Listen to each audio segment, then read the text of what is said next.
Thorndike के अधिगम के नियम। Thorndike laws of learning. Thorndike ने अपने प्रयोग में सीखने के नियम बताए थे। इन्होंने अपने प्रयोग में 3 और 5 नियम को बताया था। इन्होंने सबसे पहले 3 नियम दिया था, जिसे मुख्य नियम के नाम से जानते हैं।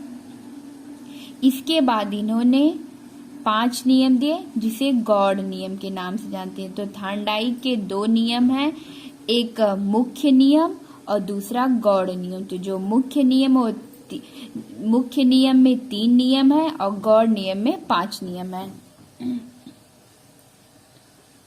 सीखने के मुख्य नियम, जो सीखने के मुख्य जो 3 नियम है उसे प्रथम नियम कहते हैं, और सीखने के जो गौड़ नियम है उसे द्वितीय नियम कहते हैं। तो चलिए हम देखते हैं सीखने के 3 नियम में सबसे पहला है तत्परता का नियम, और दूसरा है अभ्यास का नियम, और तीसरा है प्रभाव का नियम। तत्परता का नियम, अभ्यास का नियम, प्रभाव का नियम।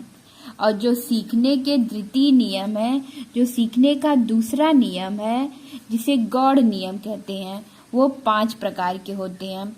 तो उसमें पहला अभिवृत्ति का नियम, जिसे मनोवृत्ति का नियम भी कहते हैं, और इसके बाद दूसरा बहुअभिक्रिया का नियम, आंशिक क्रिया का नियम, सदृशीकरण का नियम, साहचर्य परिवर्तन का नियम।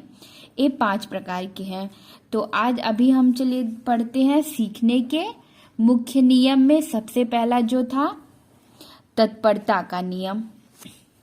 तो आज हम पढ़ेंगे तत्परता का नियम, लॉ ऑफ रेडीनेस।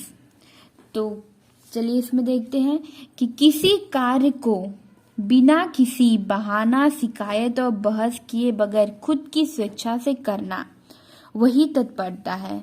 अगर कोई किसी कार्य को खुद की स्वेच्छा से कर रहा है तो इसका मतलब वो कार्य को करने के तत्पर है। अगर वो स्वेच्छा से नहीं कर रहा है तो कार्य के तत्पर नहीं है। तो अगर वो अपने स्वेच्छा से करेगा तो उसमें कोई बहाना, कोई भी शिकायत, कोई भी प्रॉब्लम उसे नहीं आएगी। तो थॉर्नडाइक कहते सीखने के लिए सीखने वाला तैयार तब होगा जब सीखने वाले के सामने कोई समस्या होगी। कि जब सीखने वाला जो है वो तैयार हो। अगर किसी को कोई चीज आसानी से मिल जा रही है तो वो क्यों कोई काम करेगा, क्यों किसी चीज को सीखेगा, क्यों अपना मेहनत लगाएगा। तो सबसे पहले उसे तैयार हो, और तैयार कब होगा, जब उसके सामने समस्या आएगी। जब तक समस्या नहीं आएगी वो तत्पर नहीं होगा। बिना तत्परता के कोई कुछ सीख नहीं सकता, न ही उन्हें कोई सिखा सकता है। जैसे एक विद्यार्थी है, वो तत्पर कब होगा, तो विद्यार्थी है, उसके सामने कोई समस्या आई, जब समस्या आई तो उसको सॉल्व करने के क्या प्रयास करेगा, तब वो तत्पर होगा। अगर वो सही में उसे सॉल्व करना चाहता है, उसे स्वेच्छा से करना चाहता है, तो उस चीज को वो सीख लेगा। जब तक वो खुद की स्वेच्छा से नहीं तैयार होगा तब तक कोई चीज नहीं सीख सकता।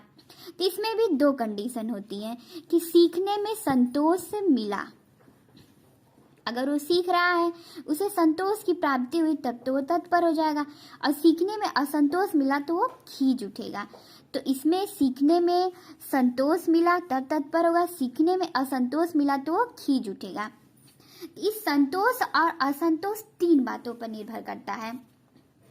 पहला है कि तत्परता में कार्य मिला, अगर वो तैयार है, जो विद्यार्थी अगर कार्य करने के लिए तैयार है, उसे कार्य मिल गया तो वो उसे संतोष मिलेगा। और तत्परता में कार्य न मिलना, अगर वो तैयार है, कार्य करना चाहता है, लेकिन किसी कारण से उसे कार्य नहीं मिला, उसे असंतोष होगा। अगर वो कार्य करना ही नहीं चाहता, वो तत्पर ही नहीं है, तो उसे कार्य दिया जा रहा है, नहीं करना है, तब पर भी उसे असंतोष की प्राप्ति होगी। अब दूसरा नियम है अभ्यास का नियम। तो इसमें क्या है कि एक व्यवहार को बार बार करना।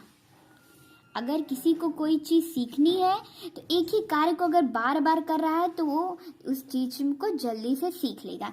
थॉर्नडाइक मानते हैं कि यदि सीखने की क्रिया बार बार न की जाए तो वह विस्मृत हो जाती है। तो कुछ समय बाद वो जो याददाश्त है वो चली जाती है, तो चीज़ें भूल जाती है। तो इन्हें दो अन्य नाम से भी जानते हैं। जो अभ्यास का नियम है इन्हें दो अन्य नाम से जानते हैं। कौन कौन से? इसे प्रयोग का नियम भी कहते हैं, अनुप्रयोग का नियम, law of use, law of discuss. तो सीखने के लिए बार बार अभ्यास का होना जरूरी है।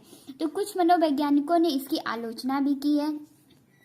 कहते हैं कि सीखना केवल अभ्यास के द्वारा ही संभव नहीं, बल्कि समझ व सूझ की भी आवश्यकता है। ऐसा नहीं कि कोई मंद बुद्धि है उसे बार बार अभ्यास कराया जाए तो हो सकता है वो बहुत टाइम में सीखे, लेकिन समझ और सूझ की भी आवश्यकता होती है सीखने की। और दूसरा हुआ कि यदि सीखना केवल अभ्यास या अभिवृत्ति पर निर्भर है तब बिल्ली को सही एवं गलत दोनों अनुक्रियाएं याद होनी चाहिए। अगर वो कहते हैं कि अगर बार बार अभ्यास करने से कोई चीज़ सीखी जा सकती है, तो बिल्ली जब उसने गलत और सही अनुक्रियाएं की, बिल्ली को सही और गलत दोनों अनुक्रियाएं याद है, लेकिन बिल्ली ने तो सिर्फ सही अनुक्रिया को ही याद रखा कि हमें लीवर दबाने पे ही भोजन की प्राप्ति होगी। तो थॉर्नडाइक ने अपनी गलती को माना। उन्होंने कहा कि अभ्यास के नियम में इन्होंने कुछ बदलाव किया। उन्होंने अपनी गलती को माना, इसे रखा नियंत्रित अभ्यास का नियम। अभ्यास के आगे इन्होंने नियंत्रित अभ्यास का नियम जोड़ दिया। तो चलिए अब हम देखते हैं प्रभाव का नियम। व्यक्ति को क्रिया से संतोष की प्राप्ति होने पर बार बार करने के लिए तत्पर रहेगा और संतोष की प्राप्ति होने पर उसे पुनः नहीं कर सकता।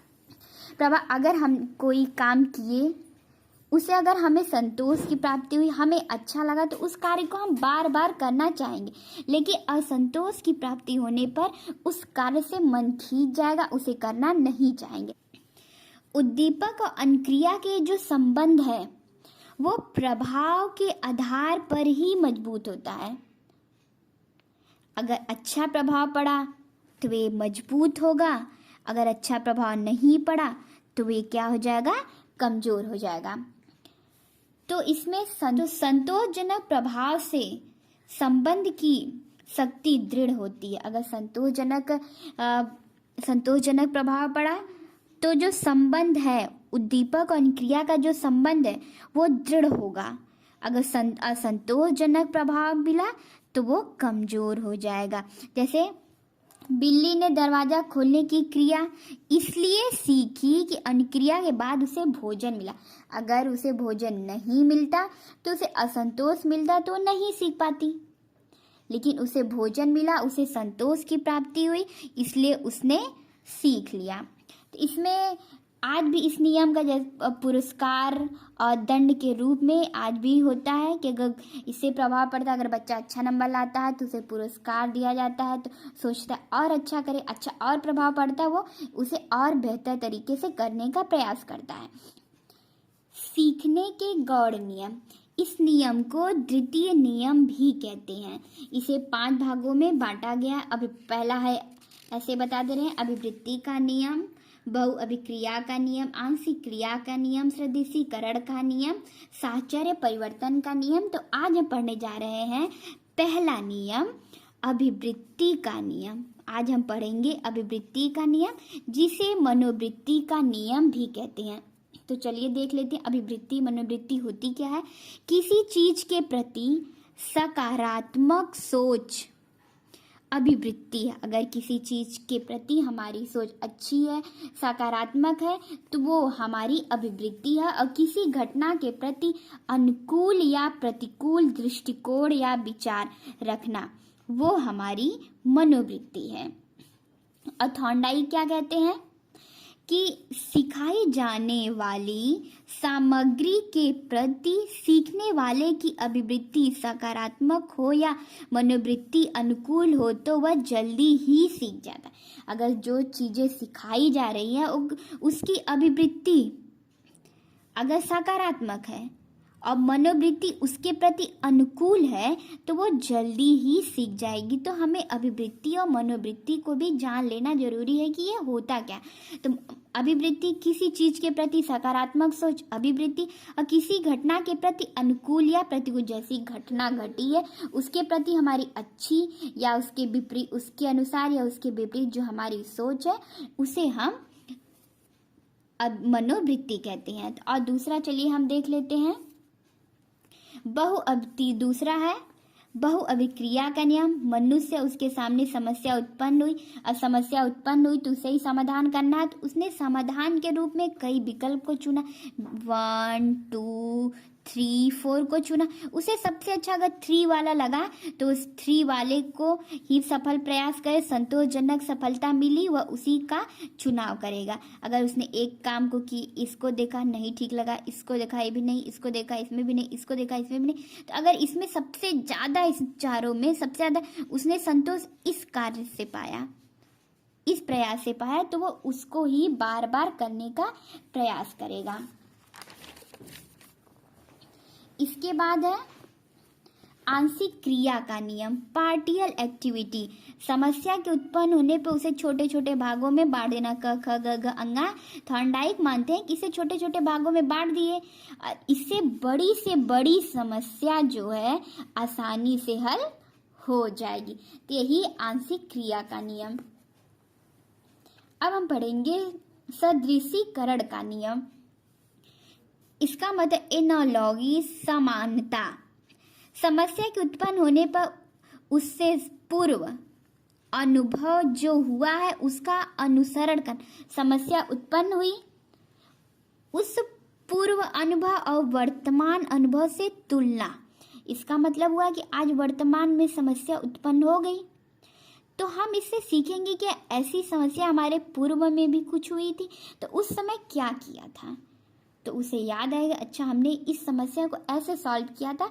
तो दोनों की तुलना करके और फिर से कुछ वैसी ही क्रिया करके वो समस्या को हल करने का प्रयास करेगा पूर्व के अनुभव से। इसके बाद है साहचर्य परिवर्तन का नियम। इसमें क्या है, 2 उद्दीपक साहचर्य स्थापित होने पर एक उद्दीपक के प्रति कोई कार्य हो रहा है तो दूसरा भी प्रभावित होगा। अगर 2 उद्दीपक है और दोनों में एक अच्छा साहचर्य है, मतलब कि तालमेल बैठा हुआ है, एक उद्दीपक से दूसरा उद्दीपक प्रभावित भी हुआ है, तो एक के प्रभावित होने पे दूसरा भी प्रभावित होगा। कैसे, चलिए हम एग्जाम्पल पे लेते हैं। बिल्ली के सामने थोड़ी ऊंचाई पर मछली टांग दी गई। अब बिल्ली को ऐसी ट्रेनिंग दी गई कि स्टैंड अप कहने पे उसे उसके दोनों पिछले पैर पे खड़े होने की ट्रेनिंग दी गई। ठीक है, तो यहाँ पे 2 चीजें यहाँ पे उद्दीपक है, एक तो है मछली और दूसरा है स्टैंड अप की ध्वनि।